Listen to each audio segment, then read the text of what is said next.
Hey guys, Professor Bill, Comic Book University, and we're going to be doing Chaos Wars, the X-Men issues, the two X-Men crossovers. I don't want to waste too much time getting into this because this is not actually very long, these two issues. They actually go by pretty quick. So let's actually just get right into this. Chris Claremont, Louise Simonson are on the writing details for this. Chris Claremont, duh, biggest X-Men buff in the world. And then Louise Simonson, she was originally on X Factor. She introduced Apocalypse and Archangel, wife of Walter Simonson, who did the best Thor run ever. Just did that last week. Anyway, so, and Doug Braithwaite is on art. So guys, what we have here is in December of 2010 through March of 2011, those 4 months, Greg Peck and Fred Von Lent. Not familiar with Fred that well. Anyway, these two guys, they wrote this incredible story, all right, called Chaos. Oh my God, the Chaos War. So I keep trying to say Chaos King. That was the main guy there. Really good story. You know, there may have been some problems, you know, here and there, whatever, but for the most part, really good story. And I'm going to do the Chaos War one of these days. But in the meantime, I'm going to hit one of the crossover events because it actually touches on John Proudstar, who I just explained in a minute on this very same day. So check this out. At one point in this 5-issue limited series, the Chaos War, all of the creatures of the dead were caused to rise back up. So that means all of the humans and mutants who had died. So this was a pretty big deal.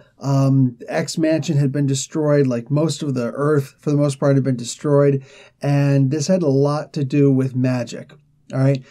Mind you, this is not too long after the time when Hercules became the Incredible Hercules. So World War Planet Hulk happened, then World War Hulk happened, and then the Incredible Hercules happened. Yeah, you go figure. Hercules takes over a book, and all of a sudden. So this was a fairly decent-sized event, no bigger than Venomverse, actually probably smaller than Venomverse, but fun nonetheless. So all of the dead have come back to life, and this is where we're going to pick up. The dead here... from the graveyard of Professor X's Xavier Mansion in Salem, Massachusetts. Salem County, New York, which is approximately, approximately 40 miles away from New York City. It actually states that in here. So Sophie and Esme Cuckoo, they wake up, 2 of the 5 Cuckoo sisters. And I know there were more, but these are the 5 main ones. Banshee and Moria McTaggart also wake up. And then 3 of the Madrox twins. If you remember,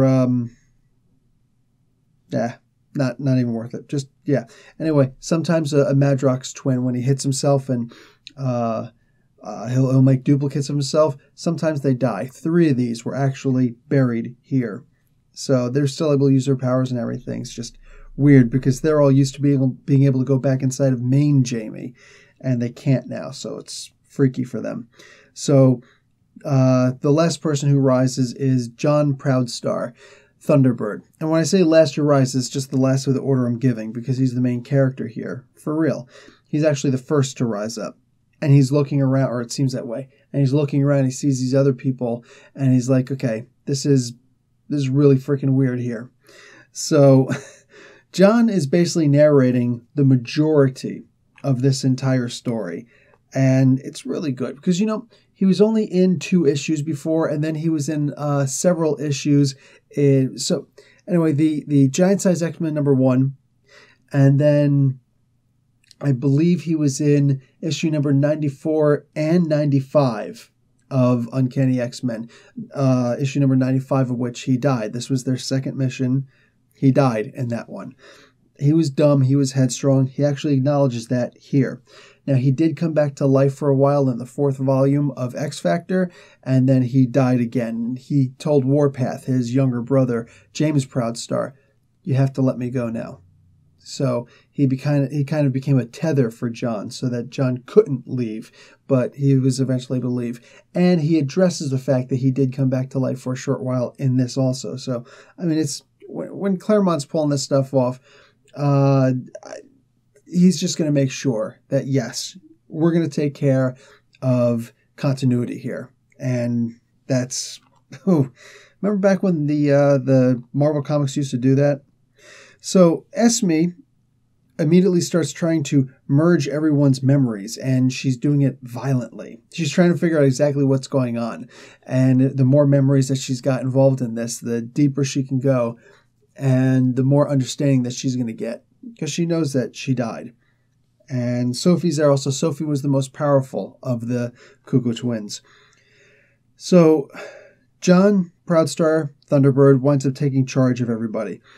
And in his, with his tracking abilities and with certain people thinking and using their powers, they come to the conclusion that there's a hunter out there, a predator, and they keep circling right at the very edge of their vision.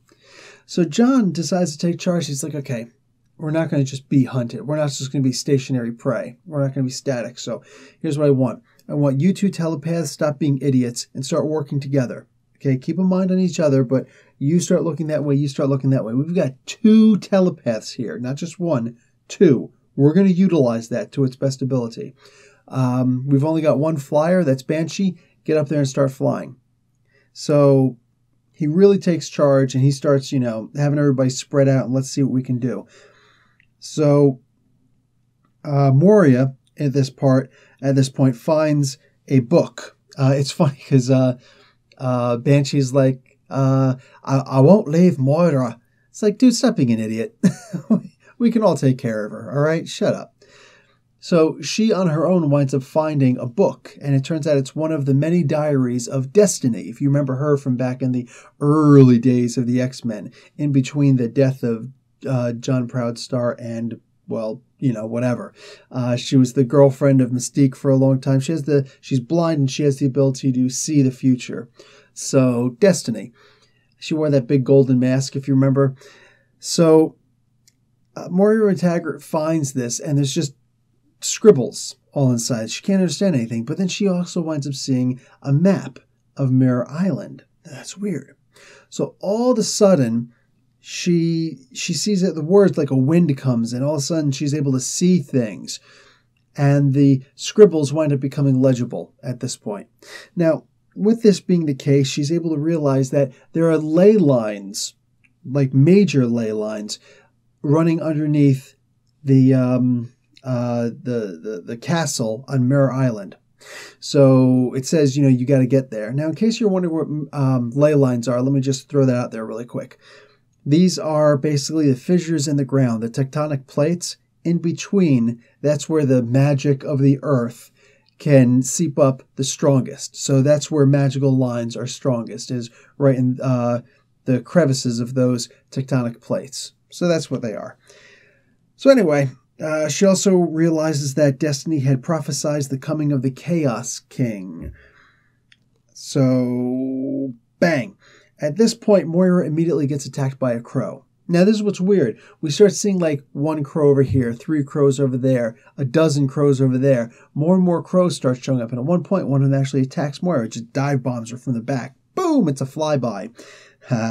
So, at this point, she starts slowly turning into, get this, Destiny. Moira is slowly turning into Destiny because she held this book. And she knew that this was a way of Destiny getting out. And she's like, we kind of need it. We kind of need somebody who can see into the future and who can decipher all of this stuff. So these guys are fighting crows, and John Proudstar is leading the charge. But he's like, dude, we got to, here, look, let's combine your sonic scream and her mental attacks. Just get on his back and just start blah. And it's working, and he's punching birds left and right. A second wave comes, a 15th, and he starts, John Proudstar is told by Destiny, you've got to start praying. You see that big thunderbird in the sky? See, when they first woke up, there was an image, a fiery image of a giant bird. It could have been anything, but it turns out that's the Thunderbird that John Proudstar actually worshipped. So she says, you need to start calling out to him and asking him for help. So he does.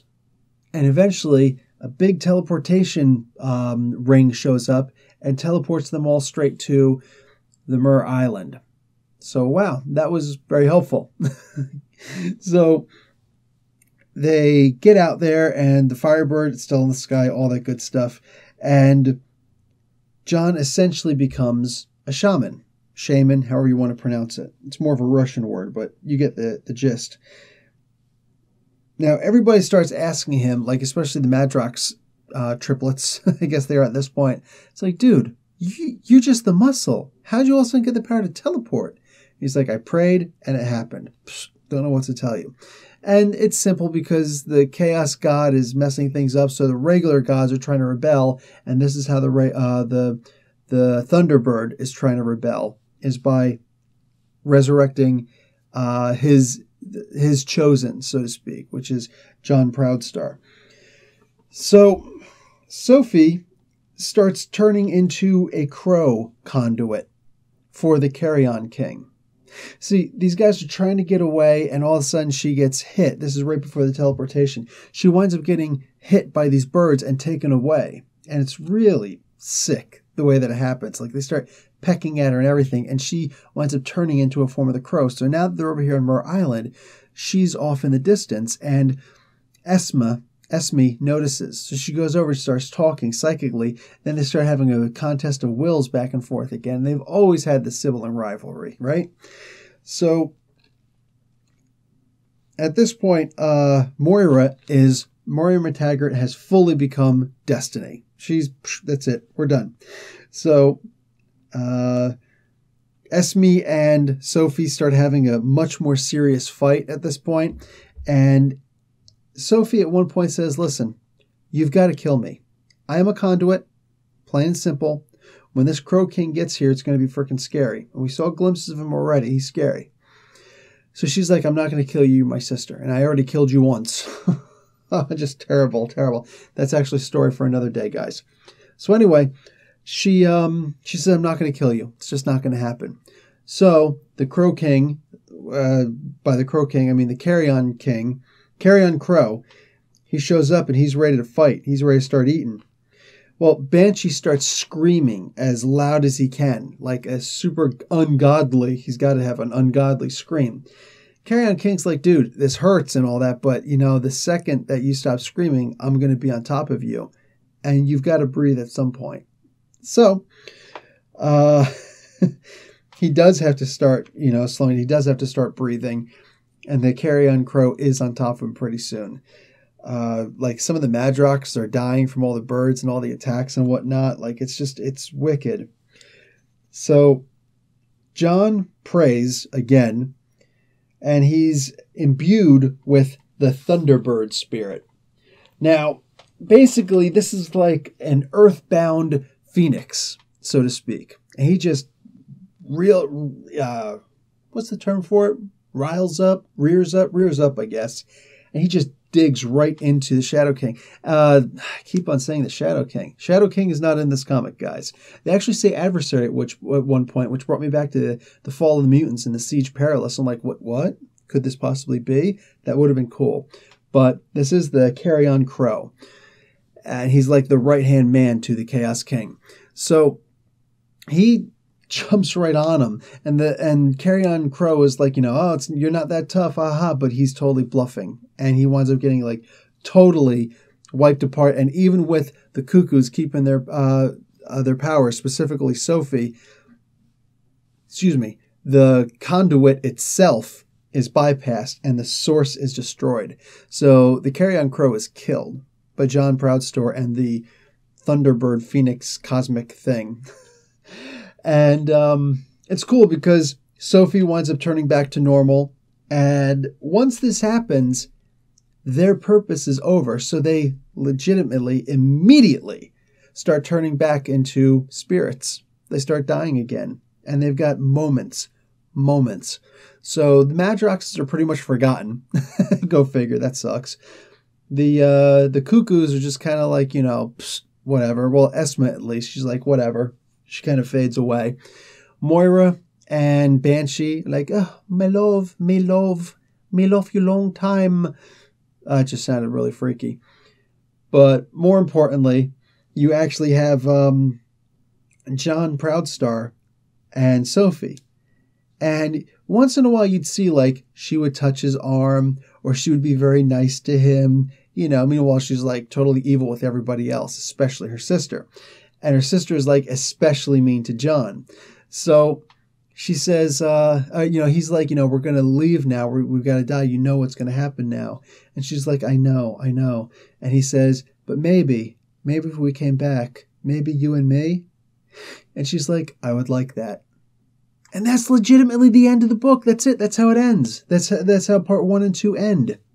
Whoa, really? Like you just kind of leave us there like that? Guys, there are many characters who have never really truly been brought back to life. Like maybe some little thing. Like nobody saw this. Nobody saw this except other dead people. So, doesn't count.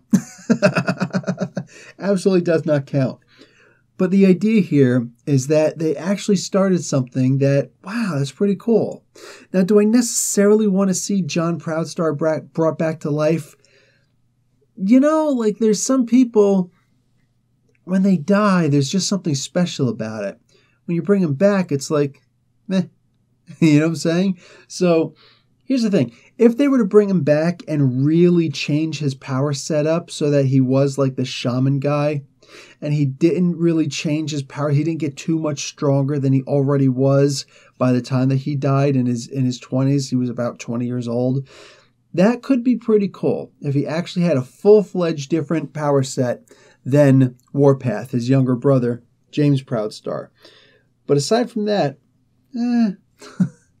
But this was, in my opinion, this was the absolute hands-down best depiction of him because he came out, he was compared by Esme Cuckoo, he was compared to Wolverine. It's like, waste of breath, waste of time, waste of energy, waste of everything. You're not going to change your mind. You're very stubborn. Stop giving me that look, Dad.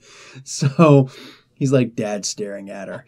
So I feel like this was really well done. He took charge. He was a leader. And wow, it was a really good John Proudstar book. Nobody else really shone, but this was his book. This was totally his book. It shouldn't even been called X-Men. Should have been called Thunderbird. Just saying. Anyway, guys, that's it. That's all I got. Nice short one today. Like I said, I will do Chaos War one day. And I might as well just throw in all of the other little side parts also, just for the sake of conversation. Anyway, guys, Professor Bell, Comic Book University. Class dismissed.